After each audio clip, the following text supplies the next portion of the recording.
بسم الله الرحمن الرحيم أكوسو دوينيا كورسيدين كمبيوتر أبليكيشن برشادة علمية مايكروسوفت إكسل 2010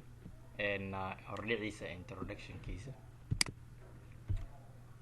إن introduction to spreadsheet Excel مقع كالو لو يقانا حلو يقانا spreadsheet so Microsoft Excel 2010 و spreadsheet program أو كجيرو Microsoft Office 2010 أو كميدي معنا spreadsheet نوادي كرتا Microsoft Excel 2010 لازم مقع بالو يقانا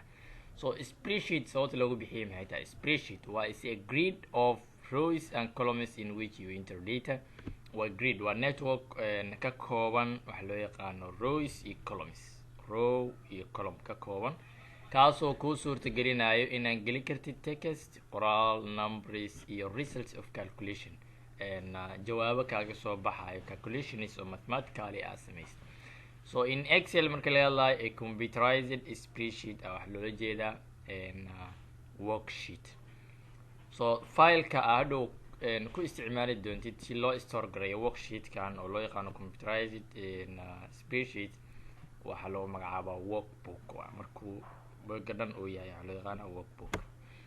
so Excel starting you start Excel from the start menu in Windows so inta badan qaabab badan baa loo start gareeyaa loo soo kiciyaa so qaabka ugu muhiimsan waa inaad tagtid start menu kadibna aad tagtid start button kadibna programs Microsoft Office aksi dhex dooratid Microsoft Excel 2010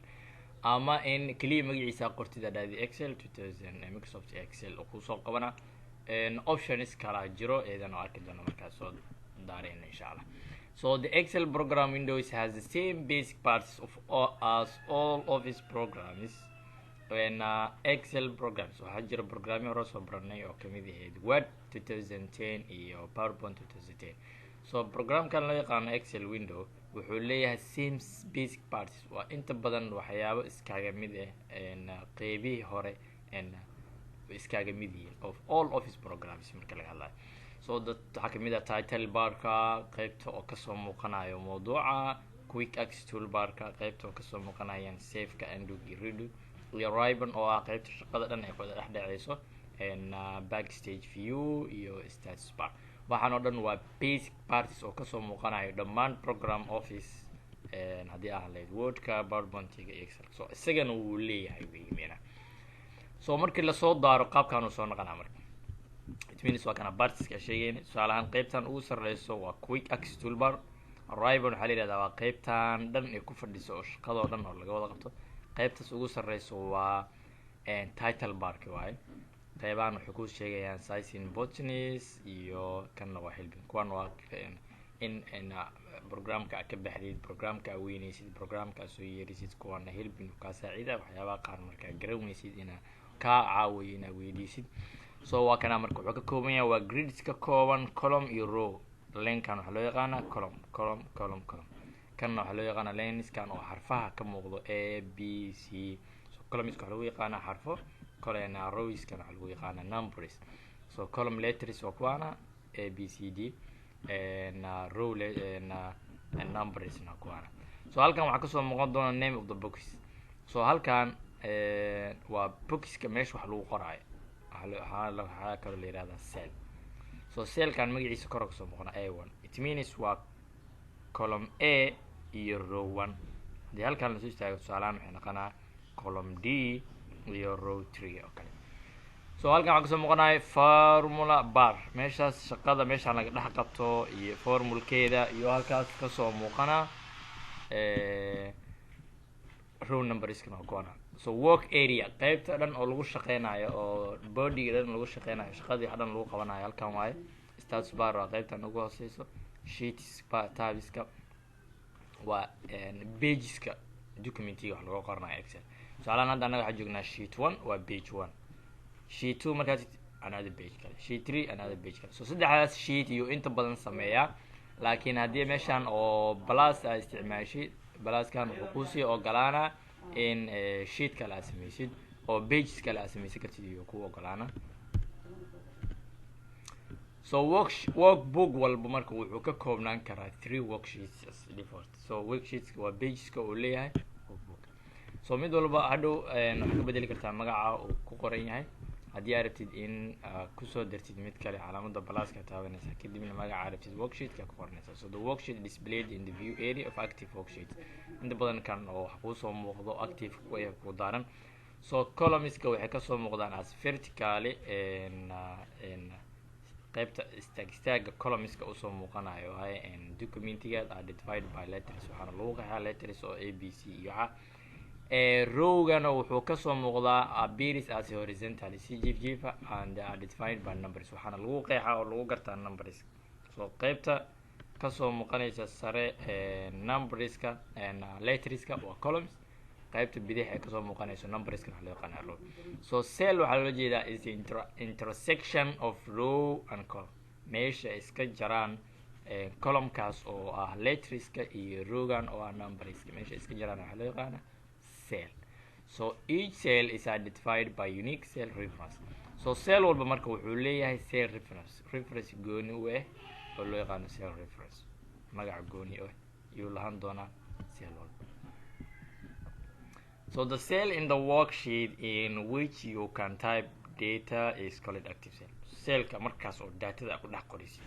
oo shaqada ku qabanayo waa active cell, waa cellka active-ka ee markaas aad dul taagan tahay. intaan waa boxkii waxaa ka soo harsheen name of box waxa kasoo muuqanayo cell reference area display cell reference of active cell. cellka markaas aad dul taagan tahay wax ku qoran iyo waxa kasoo muuqana formula bar wuxuu kusoo saaraa formulaska worksheet-ka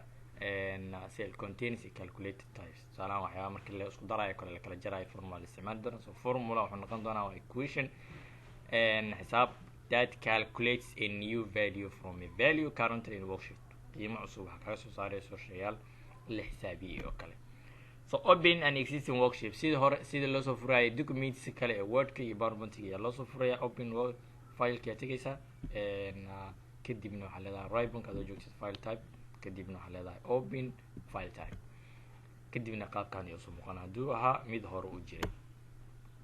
qaabkee loo save garaya laba save la isticmaalaa save kaligeed iyo save as. save waa command-yan wuxuu ku shaqeynaa hadii existing work book-gan hore u jiray hadaarti isla magacii iyo isla place-kiina ku save gareysida waxaa la isticmaalaa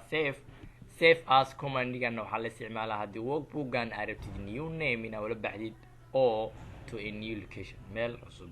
daarti inaad geysa save as la isticmaalaa. save waxaa la isticmaalaa documentiga hore u jiray isla meeshii uu save garay isla magacii uu save garay. laakiin save as command-gan wuxuu kuu suurtagelinayaa in workbook-gan aad ku save gareysid new name magac cusub aad u bixisid meel kalena aad geyn kartid labadaba kuu suurtagelinaa. So let's say as a practice oo arki doonaa qaabka loo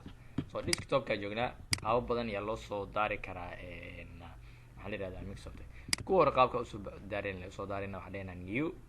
meel banaan ah waxaa dhahaysaa right click kadibna new yaa point garaynaysa kadib halkan iyo powerpoint-gii word-kii wax dhan ay ku wada jiraan. waa kana Microsoft Excel worksheet. So magacaas ayaa bixinaysaa practice then asiga waxaa leedahay right click